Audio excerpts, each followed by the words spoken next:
Prime Minister Modi's three-day visit to the United States will be remembered for many firsts. He will be the first Indian leader to have addressed the US Congress twice. The GE jet engine deal marks a first in transfer of technology, as does the prospect of an Indian astronaut in a joint mission with the United States. But there is one more important first, that of Prime Minister Modi addressing a press conference and taking questions. One of them on the state of democracy in India. The Q&A format of the press conference post the Modi-Biden bilateral included one question from an American journalist and one from an Indian journalist. The question from the American journalist who worked for the Wall Street Journal was on India's track record with human rights and minorities. The answer from Prime Minister Modi was an elaborate one that emphasized the role of democracy in India. Let's first listen in to that interaction.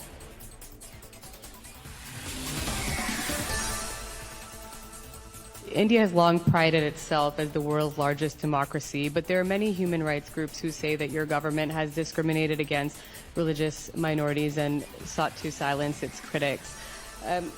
As you stand here in the east room of the White House, where so many world leaders have made commitments to protecting democracy, what steps are you and your government willing to take to improve the rights of Muslims and other minorities in your country and to uphold free speech?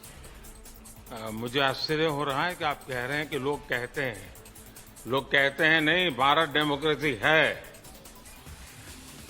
और जैसा राष्ट्रपति Biden ने कहा, भारत और America दोनों के DNA में लोकतंत्र है। लोकतंत्र हमारा स्पिरिट है, लोकतंत्र हमारी रगों में है, लोकतंत्र को हम जीते हैं और हमारे पूर्वजों ने उसको शब्दों में ढाला है संविधान के रूप में। और हमारी सरकार लोकतंत्र के मूलभूत मूल्यों को आधार लेकर के बने हुए संविधान के आधार पर चलती है। और हमारा संविधान और हमारी सरकार और हमने सिद्ध किया है डेमोक्रेसी कैन डिलीवर। और जब मैं डिलीवर कहता हूं तब कास्ट, क्रीड, रिलीजन, जेंडर, किसी भी भेदभाव को वहां जगह नहीं होती है। और जब हम लोकतंत्र की बात करते हैं तब अगर ह्यूमन वैल्यूज नहीं है, ह्यूमैनिटी नहीं है, ह्यूमन राइट्स नहीं है, फिर तो वो डेमोक्रेसी है ही नहीं। और इसलिए जब आप डेमोक्रेसी कहते हैं, जब डेमोक्रेसी को स्वीकार करते हैं और जब हम डेमोक्रेसी को लेकर के जीते हैं, तब डिस्क्रिमिनेशन का कोई सवाल ही नहीं उठता है। और इसलिए भारत सबका साथ, सबका विकास, सबका विश्वास, सबका प्रयास, उन मूलभूत सिद्धांतों को लेकर के, और इसलिए हम चलते हैं। भारत में सरकार के जो बेनिफिट्स हैं वो एक्सेस टू ऑल है, जो भी उसके हकदार हैं उन सबको मिलते हैं। इसलिए भारत के लोकतांत्रिक मूल्यों में कोई भेदभाव नहीं है, न धर्म के आधार पर, न जाति के आधार पर, न उम्र के आधार पर, न भूभाग के आधार पर। All right, so this was the totality of the response from Prime Minister Modi. Now, before we bring to you what the opposition said in India and how they responded to this, because they are one of the primary forces that levy the same charge on the Modi government, let's just give you a crux of that response to the democracy question. So, essentially, the Prime Minister has made the point that the Modi government has delivered welfare to all, that the government schemes that are rolled out by the Indian government are accessible to all. There is no discrimination in government schemes on the basis of caste, religion, geographical location, creed, or any other parameter. He also goes on to say that democracy is embedded in the Indian DNA, it runs in our veins, and no democracy is possible without human rights. So those are some of the points that he made, but the opposition has its doubts. Listen in to what they said. This is a different person who behaves otherwise when he comes back home. does he, on this our own soil, appreciate the value of liberty, equality and fraternity, and does he conduct himself as a ruler of this country to uphold the human values, democratic values? Does he respect democratic institutions in India? And I think in the heart of his heart he does realize that what sermons he is giving there with regard to our own country are something which he does not practice in his own country. The world is asking. First is that we should thank the US media to ask questions to him. Mr. Modi has not answered any questions whether India's democratic institutions are dying. Yes, it is dying. It's true that opposition parties are not allowed to speak in parliament. Our mics are switched off. Thousands of cases have been registered on the opposition leaders to malign them, to torture them. All the NGOs and other non-governmental organizations which are in the service industry, if they are in minority organizations, their licenses has been taken off. They had been put on jail. Churches have been burnt. In example is in Manipur.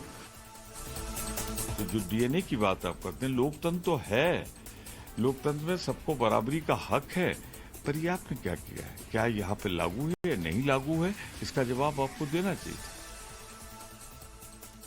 नहीं इसलिए कि वो जब India को आए थे तो प्रधानमंत्री ने उनका वेलकम किया था ना। कई हमने जॉइंट स्टेटमेंट या एग्रीमेंट्स हमने साइन किए। अब जब एक यूएस का एक्स प्रेसिडेंट भारत के ताल्लुक से ये कह रहा है तो फिर उस पर तो सरकार को सोचना चाहिए। और फिर प्रधानमंत्री जब डिस्क्रिमिनेशन नहीं होता की बात कर रहे हैं, फिर मणिपुर में क्या हो रहा है? 300 चर्चेस को जला दिया गया, तो वो डिस्क्रिमिनेशन की बेहतरीन मिसाल है Manipur.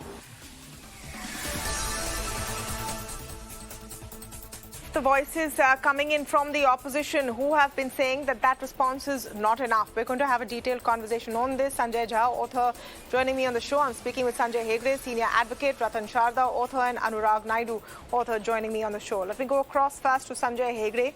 Sanjay Hegde, fact that a press conference was attended, so that whole thing that, you know, no one has asked a question and the question has not been responded to, that at least has ended. What do you make of the response? The response is just that, just a response for the sake of the record. It was not responsive. There was a specific question asked about what the Prime Minister would do to ensure that minorities feel safe. He says, no. I'm surprised about this question, and then just goes on to give a general theme on democracy runs in our veins, etc., etc.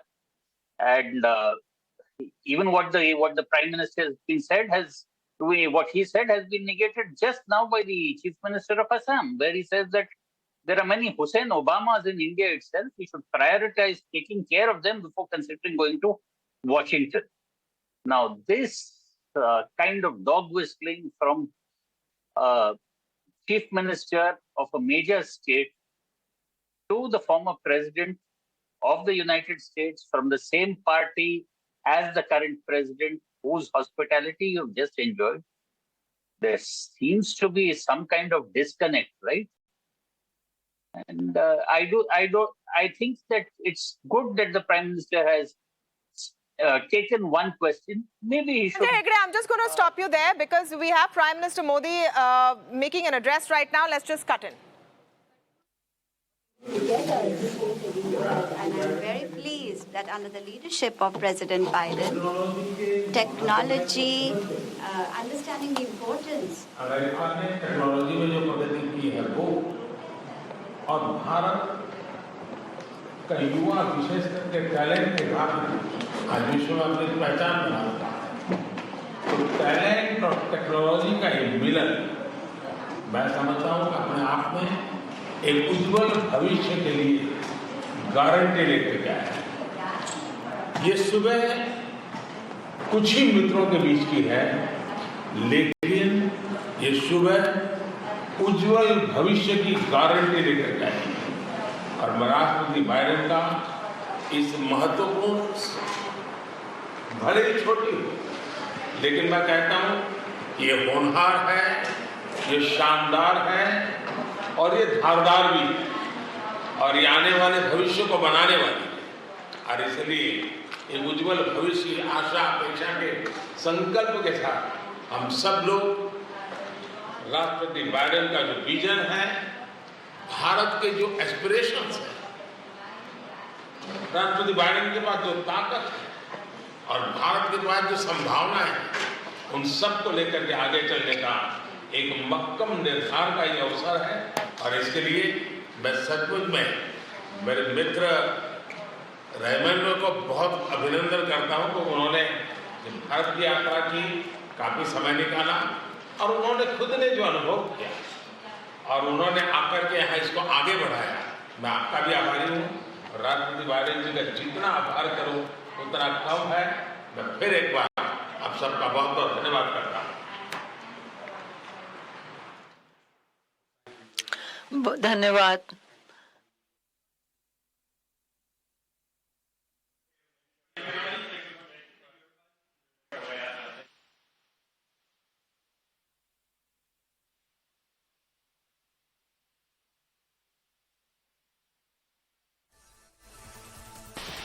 Visuals coming in from the White House, and that's the tech tycoon meet. I saw Sundar Pichai there, Satya Nadella, of course, President Biden and Prime Minister Modi. And that was a quick address by Prime Minister Modi before that meeting starts. So a lot of what comes with a state visit is still going on, but we're focusing on what happened last night and the question of the health of the Indian democracy. Let me go back to my panel. We heard from Sanjay Hegde, who's saying the response was just that. It was a response, but not responsive. Ratan Sharda also with me. Ratan Sharda, do you think that this statement has been sufficient in silencing critics? Well, critics will never be satisfied, Tamanna. They have never been satisfied right from 2002 onwards. Whatever Mr. Modi would say or not say doesn't matter to them. What courts they say doesn't matter to them. And Mr. Hegde was talking of the great Mr. Obama, the same president who, under whose vision, 26,000 plus bombs were dropped on various Muslim countries across Middle East. And he tells us how to behave with the minorities, how to behave with Muslim society. He's the one who never spoke about the Uyghurs being discriminated in China. Now, coming to the issue of whether Modi ji answered or not, we had 20 state governments which don't belong to BJP. Every election, some party or other wins. Congress won Himachal Pradesh, Congress won Karnataka, but still we'll keep on cribbing about there not being democracy. Regional parties have won. So this fake narrative continuously about the fate of democracy. Coming to minorities, everybody has talked of Pew's research. I will not waste my time that 98% of Muslims feel they are not being discriminated against. 75% Hindus, they feel there is no discrimination on the basis of religion, and so on and so forth. Again, coming to the issue of minority... Just 1 minute. Ratan Chadha, what statistics are you quoting here? Pew Research, PEW, a US think tank, which doesn't belong to anybody. It is not anybody's, research think tank. It belongs to US. Every few months, it gives various statistics, and anybody can access them. In terms of benefit to the minorities, we know more than 1/3 of the benefits of all the programs of government has gone to minority. Layout for minorities have increased. Number of IS officers in the government has increased during Mr. Modi's tenure. What else do you look for? I do not know. In case of riots, most of the big riots took place in case of Congress governments. Under the watch of BJP. Let me get Sanjay Jha to respond to that. What else are you looking for? One major riot took place, very important. There was Delhi riots, which was based on fake narrative floated by the so-called seculars about discrimination against Muslims, and that was instigated by secular forces because entire narrative was so bogus. Because CA did not have anything against Indian Muslims. So, okay, Ratan Chadha, you're saying there is no threat to minorities. The answer was sufficient. Okay, Sanjay Jha. Ratan Chadha has quoted Pew Research. How would you respond to that and to the response that Prime Minister Modi gave, the basis of which, the crux of which was that we roll out schemes for Indian citizens and everyone has access to them, no matter what their faith, no matter what their caste, no matter what their gender. Manna, just give me just a 1 minute or two and I will completely debunk the absolute nonsense that is being spoken on your show. Number one, and it's very important to point this out, that Himanta Biswa Sharma, the Assam Chief Minister, has tweeted today. And that tells you the ideological mindset of this hate-fueled party. Now they're attacking Barack Obama himself by saying Hussein Obama. Now, Mr. Sharda here talks about Obama bombing different places, but Narendra Modi went and actually charmed him, captivated him, and literally kind of begged to say, please come for a Republic Day visit. Guess what Barack Obama said after he went back from the Republic Day back to Washington? He said Mahatma Gandhi would have been aghast and appalled at the kind of religious intolerance that India is seeing. So what Obama said yesterday on the CNN program was reiterating, because the situation has since become worse. And look at the language he's used. He's a responsible man, by the way. Mr. Modi can remain Prime Minister for 100 years. He won't compare with Barack Obama at all. He has a different international stature. He has never been denied a visa for human rights violations. So let's be honest here. Mr. Modi may be our Prime Minister, but he has absolutely no comparison with Barack Obama. I'm saying so here upfront on your show. Point number two, very important. He talks about India being pulled apart. I mean, this is an experience of a man who, by the way, belongs to a minority community in America. I think the African American population is around 14 to 15%. And it's pretty apparent to anybody that India today is under a serious, I would say, religious strife.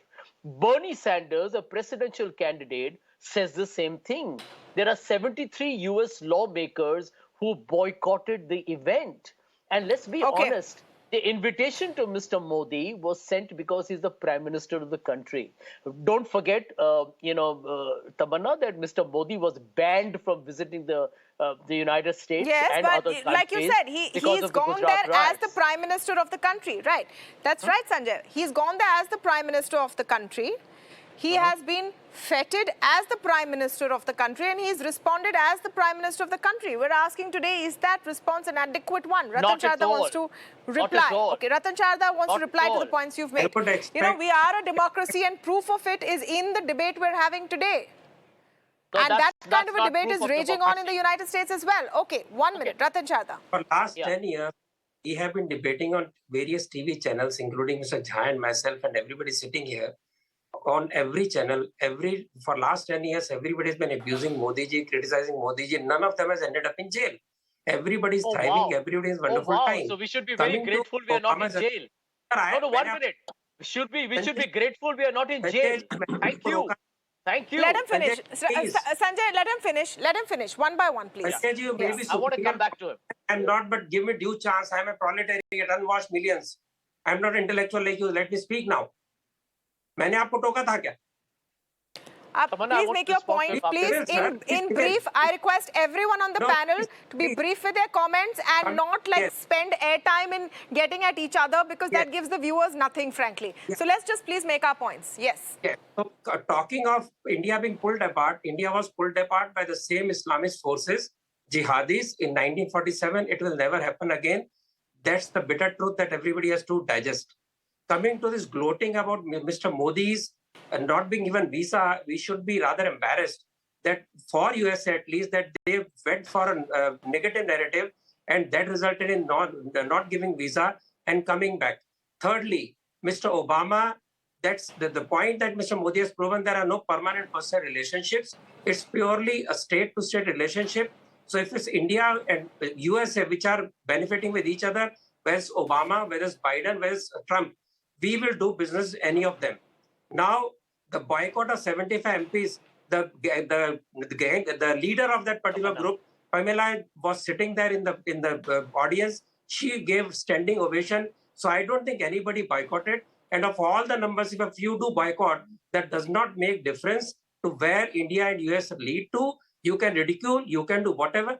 But truth is that US has spoken, the government has spoken, and the trial of Rahul Gandhi going there and trying to create negative image of India has failed. Let's cool tempers. I'll come to you, Sanjay. I've not yet gone to Anurag Naidu, so let me just get his first comments and I'll come back to you.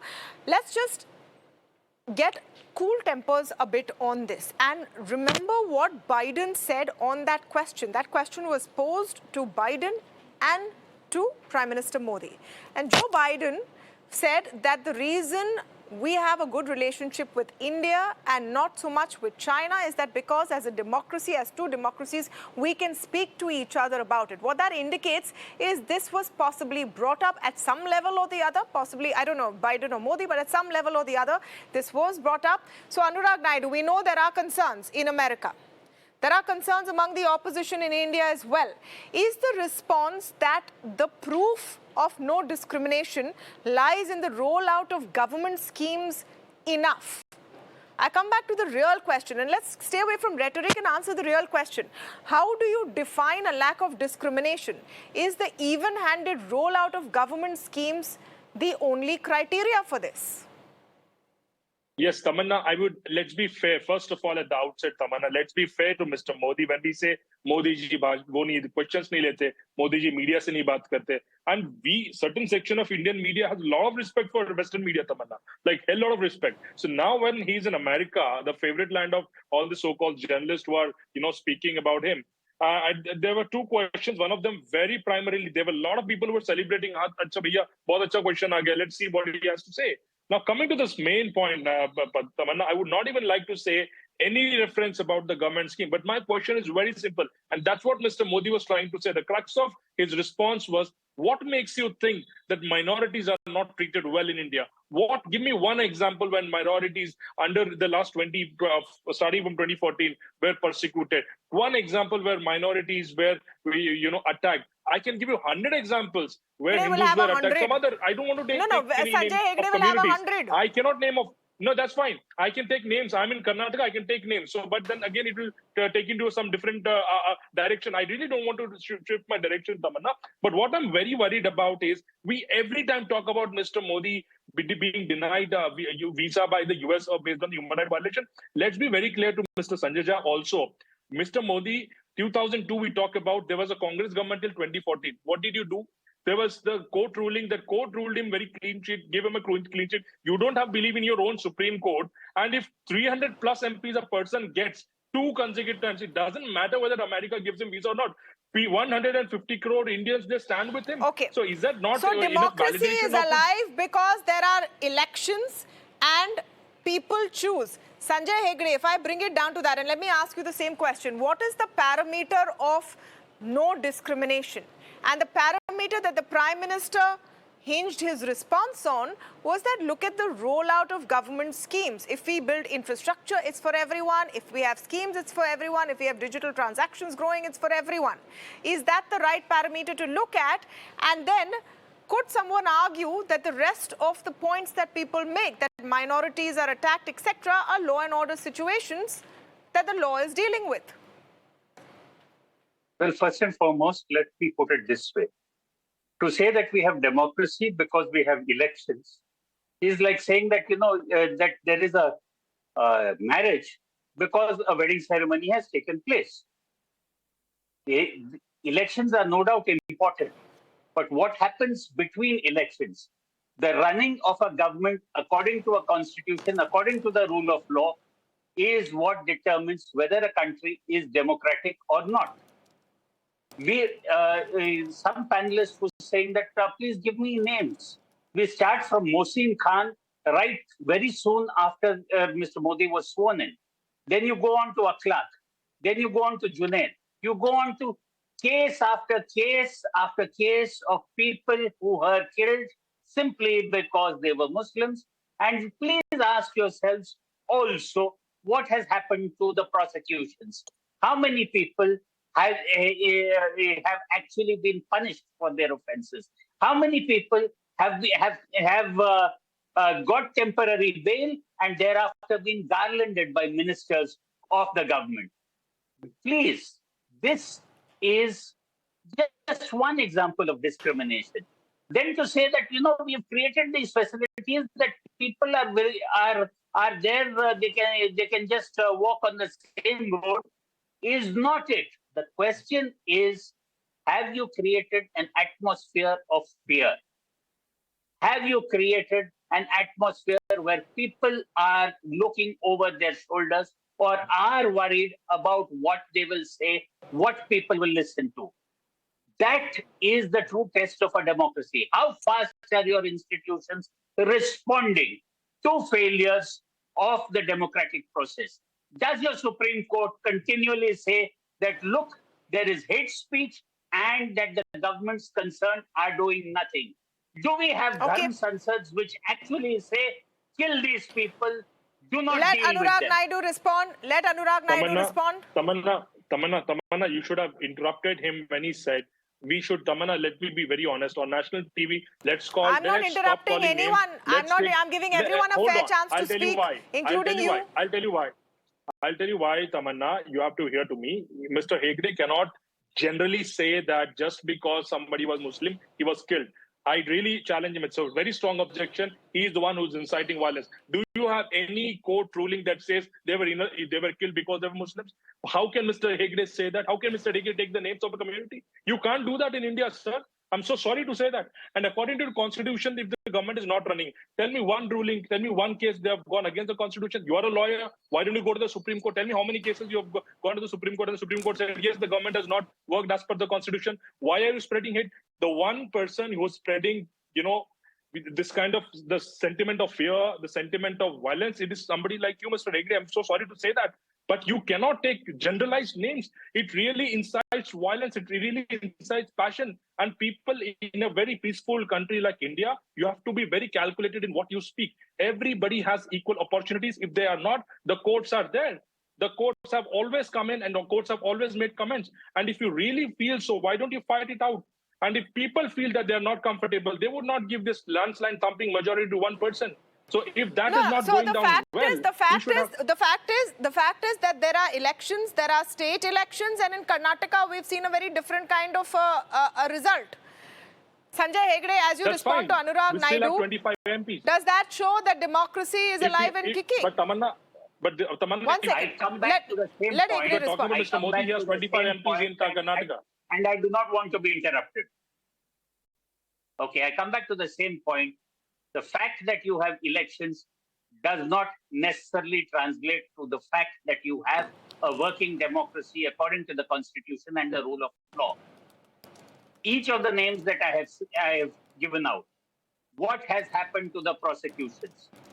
Has the Supreme Court not continually said that there is hate speech in this country and that FIRs need to be filed and followed up? Please, forget the minorities. We have seen quite recently what has happened with our wrestlers' protests. We are seeing what is happening in Manipur. We are seeing every particular situation degenerate into something of he is my man, he is not my man. And if he is my man, he is, that particular thing is right, nothing else matters. So, come on. We have elections in this country currently, yes. Are they free and fair? How free and fair? How much money on which side? All that are questions at large.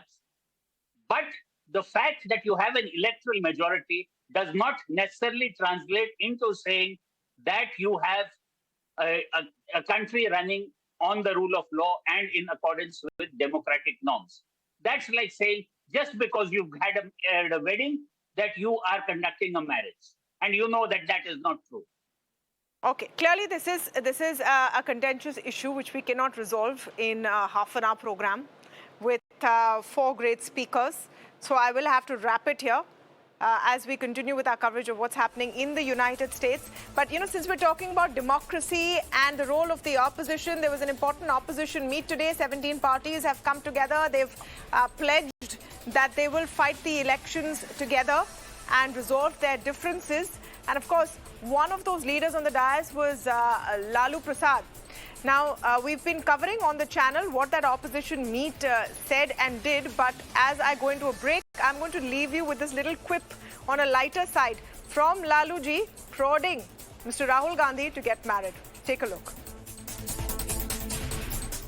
बात तो हम लोग का सलाह माने नहीं, ब्याह नहीं किया, शादी कर लेना चाहिए था